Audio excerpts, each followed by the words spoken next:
देखो बेटा ध्यान से देखो, iron plus hydrogen oxide, iron plus hydrogen oxide, हमें मिलता है प्रोडक्ट में आयरन ऑक्साइड प्लस हाइड्रोजन। ठीक है, इसको मैंने सिंबल्स में लिख लिया है, इस इक्वेशन को कंप्रेस कर लिया है और छोटे अक्षरों में लिख लिया है।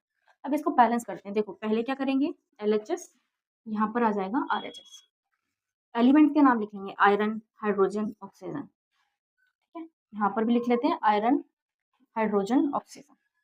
बॉक्स बना दूं ताकि आपको आसानी से दिख जाए। अब इसकी बैलेंसिंग देखते हैं। आयरन का यहाँ पर कुछ भी नहीं है, मतलब 1 है। ठीक है, तो यहाँ पर इसका 1 एटम है। हाइड्रोजन के यहाँ पर कितने एटम है, 2 LHS में। ऑक्सीजन के कितने एटम है, 1। अब इस साइड आते हैं, कहाँ आते हैं, RHS में। राइट हैंड साइड में आयरन के 3 एटम्स है, ये लिखा है ना यहाँ पर 3, यानी कि 3 एटम्स है। ऑक्सीजन के 4 एटम है और हाइड्रोजन के 2 एटम है। तो क्या ये इक्वेशन आपको बैलेंस लग रही है? ये बिल्कुल बैलेंस नहीं है, क्योंकि यहाँ आयरन का 1 है, यहाँ आयरन के 3 एटम है, यहाँ पे हाइड्रोजन के 2 एटम है, यहाँ हाइड्रोजन के 2 एटम है, यहाँ ऑक्सीजन का 1 एटम है, यहाँ पर ऑक्सीजन का 4 एटम है। तो हाइड्रोजन तो बैलेंस है, पर ऑक्सीजन और आयरन बैलेंस नहीं है। तो इसको बैलेंस कैसे करेंगे वो सीखते हैं। देखिए हमें क्या करना है, ये हटा दो, आपको पता ही है ना LHS से RHS। देखो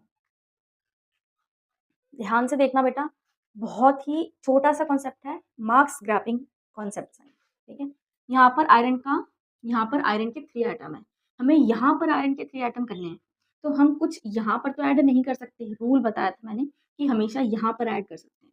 तो यहाँ आयरन के 3 एटम है, हम यहाँ पर अगर 3 ऐड कर दें इसके आगे, तो अब यहाँ पर भी आयरन का 3 हो गए और यहाँ पर भी आयरन के 3 है। ठीक है, अब हाइड्रोजन के 2 हैं, यहाँ पर भी हाइड्रोजन के 2 हैं, हमें हाइड्रोजन से कोई प्रॉब्लम नहीं है।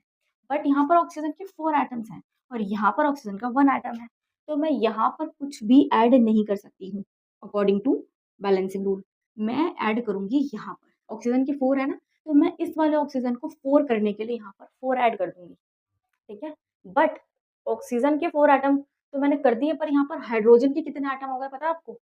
4 नहीं, हाइड्रोजन के होंगे 4 के, यहाँ पर 2 भी तो है, तो 4 2 जा 8 एटम हो गए हाइड्रोजन के। यहाँ कितने हो गए, 8। 4 और 2 को प्लस करके 6 नहीं होगा, क्योंकि मल्टीप्लाई होता है। ठीक है, मल्टीप्लाई होता है कैसे, जैसे यहाँ पर ऑक्सीजन के 1 एटम है, तो 4 इंटू 1 ऑक्सीजन के कितने हो गए, 4।